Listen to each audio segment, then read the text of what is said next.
नमस्ते बच्चों। आज के इस वीडियो में हम कक्षा 6 की अंग्रेजी की पाठ्य पुस्तक हनीसकल, जो कि माध्यमिक शिक्षा बोर्ड राजस्थान द्वारा एनसीईआरटी के सिलेबस के अनुसार निर्धारित की गई है, इसके फर्स्ट चैप्टर को, जिसका नाम है हु डिड पैट्रिक्स होमवर्क, इसके क्वेश्चंस हम इस वीडियो में सॉल्व करेंगे। हमने अपनी पूर्व के वीडियो में इस लेसन का फुल हिंदी ट्रांसलेशन कराया है। आइए देखते हैं। हमारा पहला question, what did Patrick think his cat was playing with. Patrick ने क्या सोचा कि उसकी बिल्ली किसके साथ खेल रही थी। व्हाट वाज इट रियली, और यह वास्तव में क्या था। Patrick thought that his cat was playing with a doll. Patrick ने सोचा कि उसकी बिल्ली एक गुड़िया के साथ खेल रही थी। It was really a very small sized man and elf, और यह वास्तव में एक बहुत छोटे आकार का बौना व्यक्ति था। Why did the little man grant Patrick A wish. छोटे व्यक्ति ने पैट्रिक की इच्छा को क्यों स्वीकार किया। आंसर इसका, Patrick had saved the tiny man's life from the cat. Patrick ने छोटे व्यक्ति के जीवन को बिल्ली से बचाया था, by not giving him to back to the cat, और उसको वापस बिल्ली को नहीं दिया था। So he promised to fulfil one wish of Patrick. इसीलिए उस बौने व्यक्ति ने पैट्रिक की एक इच्छा पूरी करने का वादा किया। What was पैट्रिक्स wish. पैट्रिक की इच्छा क्या थी। Patrick hated doing homework. Patrick को होमवर्क करने से घृणा थी। His wish was that the little man should do all his homework till the end of semester. उसकी इच्छा थी कि वह छोटा व्यक्ति उसके सेमेस्टर खत्म होने तक उसका पूरा गृह कार्य करे। Next, in what subjects did the little man need help to do Patrick's homework. Patrick का होमवर्क करने में उस व्यक्ति को, छोटे व्यक्ति को, किन किन विषयों में पैट्रिक की आवश्यकता हुई। The little man needed Patrick's help in maths, English and history. छोटे व्यक्ति को पैट्रिक की मदद की आवश्यकता मैथ्स में, इंग्लिश में और हिस्ट्री में हुई। अगला question, how did Patrick help him.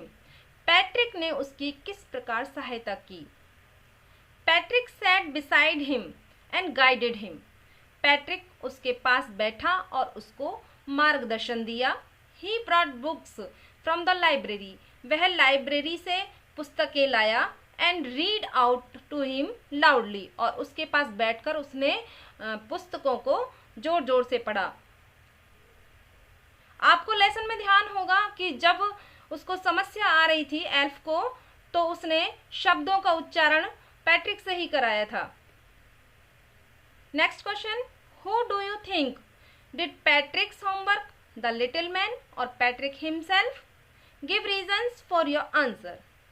आप क्या सोचते हैं कि पैट्रिक का गृह कार्य छोटे व्यक्ति ने किया या फिर पैट्रिक ने स्वयं। Patrick himself did all the homework. Patrick ने अपना गृह कार्य स्वयं किया। He had to help the elf all the night with guidance and books. उसने एल्फ की मदद पूरी रात अपने मार्गदर्शन द्वारा और बुक्स की सहायता से की। नेक्स्ट एक्टिविटी, यहाँ पर एक बॉक्स दिया हुआ है, उसमें हमने कुछ शब्द दिए गए हैं और उन शब्दों के द्वारा ये नीचे दिए गए फिल इन द ब्लैंक्स को हमें पूरा करना है। फर्स्ट है ये out of luck, misfortunate, unfortunate, mystery रहस्य, ट्रू टू हिज वर्ड अपने शब्दों के प्रति सत्य होना यानी अपने वादे को निभाना, चोर्स डेली रूटीन के वर्क, सेमेस्टर स्कूल या कॉलेज का अध्ययन सत्र, बिटवीन यू एंड मी मेरे और तुम्हारे बीच में, और लुकअप किसी शब्द को ढूंढना या ध्यान से उसको देखना। फर्स्ट देखें हम, some people find household dash a bore. कुछ लोग घर के कामों को उबाऊ महसूस करते हैं, उबाऊ पाते हैं। But I like to help at home, लेकिन मैं घर पर मदद करना पसंद करती हूँ या करता हूँ। यहाँ आप सोचिए कौन सा शब्द सुटेबल है। यहाँ चोर्स शब्द यहाँ पर आएगा। Who stole the diamond is still a mystery. Diamond किसने चुराया, यह अभी तक रहस्य है, यहाँ मिस्ट्री आएगा। Next, this we are going to have a class exhibition this semester. इस सत्र हम एक क्लास एग्जीबिशन करने जा रहे हैं, कक्षा प्रदर्शनी। नेक्स्ट है ट्रू टू हिज वर्ड, अपने कहे गए शब्दों के अनुसार, अपने किए गए वादे के अनुसार the elf began to help Patrick, elf Patrick की मदद करने लगा। Can you dash this word in the dictionary, यहां पर क्या आएगा, look up. I started early to be on time but I was dash there was a traffic jam. मैंने समय पर आने के लिए जल्दी की लेकिन I was out of luck, मैं अनफॉर्चुनेट था, दुर्भाग्यशाली था या बदकिस्मत था। There was a traffic jam, वहां पर ट्रैफिक जैम लगा हुआ था। Next, she says she has got a lot of books, वह कहती है कि उसके पास बहुत सारी पुस्तकें हैं। But between you and me, मेरे और तुम्हारे बीच में है, I think most of them are borrowed, यानी ये बात मेरे और तुम्हारे बीच में है कि उनमें से कुछ किताबें उधार ली हैं। नेक्स्ट, यहाँ पर हम एक क्रॉसवर्ड पजल को हल करेंगे और उसको कंप्लीट हम किस तरह से करेंगे, एक्रॉस, दाएं से बाएं यहाँ कुछ क्लूज दिए गए हैं और डाउन ऊपर से नीचे कुछ क्लूज हैं, उनके अकॉर्डिंग हम यहाँ क्रॉसवर्ड पजल को पूरा करेंगे। हम यहाँ प्रश्न में हम देखते हैं इस तरह से ब्लैंक दिए गए हैं, नंबरिंग की गई है, यहाँ से ये मीनिंग शुरू होगी, यहाँ 7 नंबर है या 1 नंबर है, यहाँ 2 लिखा हुआ है या 6 लिखा हुआ है, इसको हम पूरा करते हैं।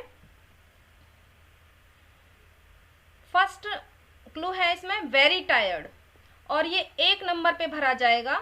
यहाँ वेरी टायर्ड का है, W से यहाँ शुरू हुआ है और WEARY, very. Second, had an angry look on the face, इसका सेकंड S से शुरू है और D पर खत्म है, स्कॉल्ड। ये हमारे लेसन में वर्ड मीनिंग्स आए हुए हैं और वर्ड मीनिंग की वीडियो में हमने इनको समझाया भी है। तीसरा नंबर है शॉर्ट ट्राउजर, शॉर्ट ट्राउजर के लिए हमारे ब्रिचेज शब्द आया है। यहाँ देखिए तीसरे नंबर पर B से शुरू है मीनिंग और ये इसकी मीनिंग है पूरी। चौथा नंबर पे ए fault in A machine that prevents it from working properly, एक मशीन में गलती होना या मशीन में खराबी होना जो कि उसको पूर्णतया उचित तरीके से काम करने से रोकती है, तो ग्लिच इसका मीनिंग है। और यहाँ ये नंबर 4 जो दे रखा है GL से शुरू है, इसकी मीनिंग यहाँ ये इसका पूरा मीनिंग दे रखा है।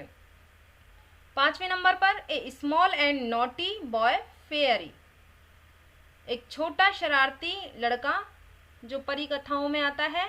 यहाँ इसकी 5वें नंबर पर E से मीनिंग चालू है और 3 अक्षरों की है ये, एल्फ, हमने अपने लेसन में भी पढ़ा है ये। डाउन में देखते हैं 6ठे नंबर पर work that must be done every day, प्रतिदिन का किए जाने वाला कार्य। ऑफन बोरिंग, जो कि सामान्यतः उबाऊ लगता है, थकान भरा लगता है। नंबर 6 पर हम देखें यहाँ ब्लैंक है और स्कॉल्ड हमने भर लिया तो C से ये मीनिंग चालू है, चोर्स, ये 6 अक्षर की हमारी ये मीनिंग है। Number 7 a basket with a lid, ढक्कनदार एक टोकरी।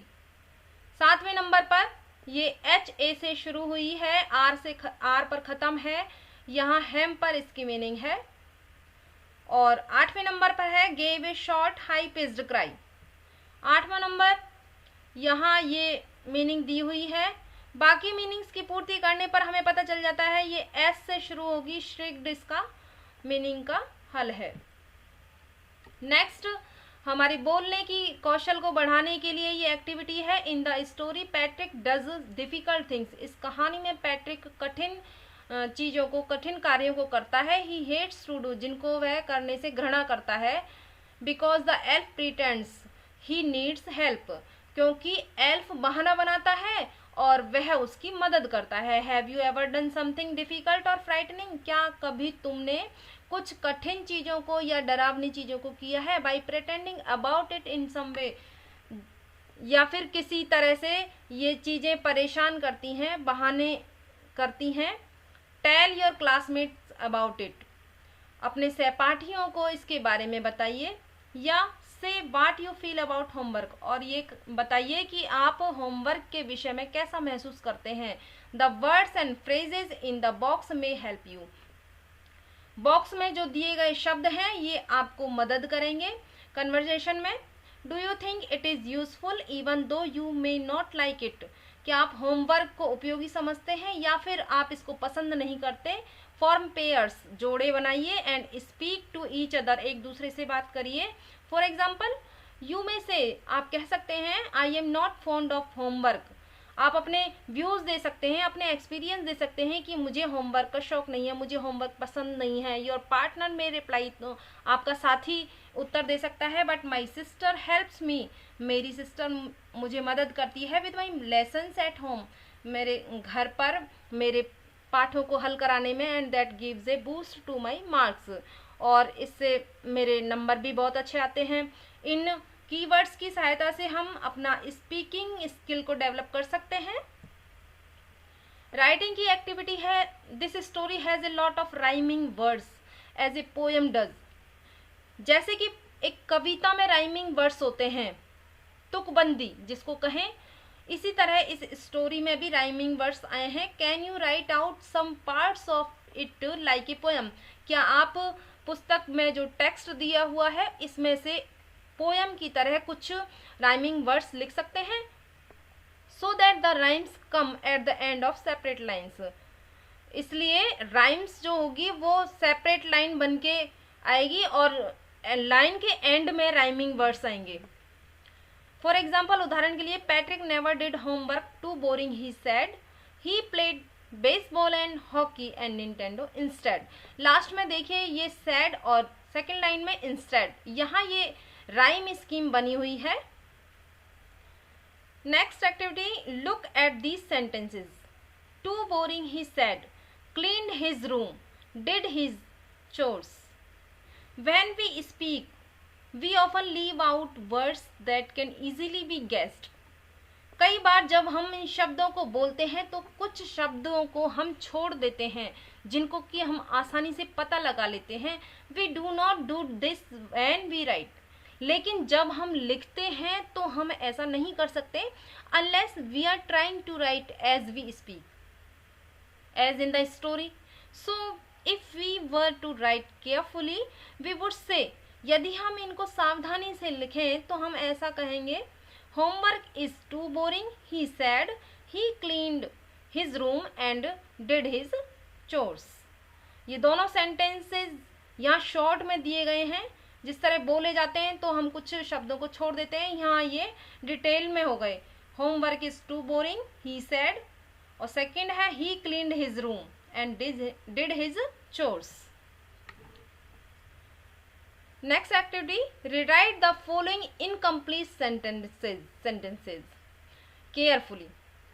यहाँ पर कुछ शब्द दिए गए हैं जो कि इनकम्प्लीट सेंटेंसेस हैं, उनको हमें पूरा करना है।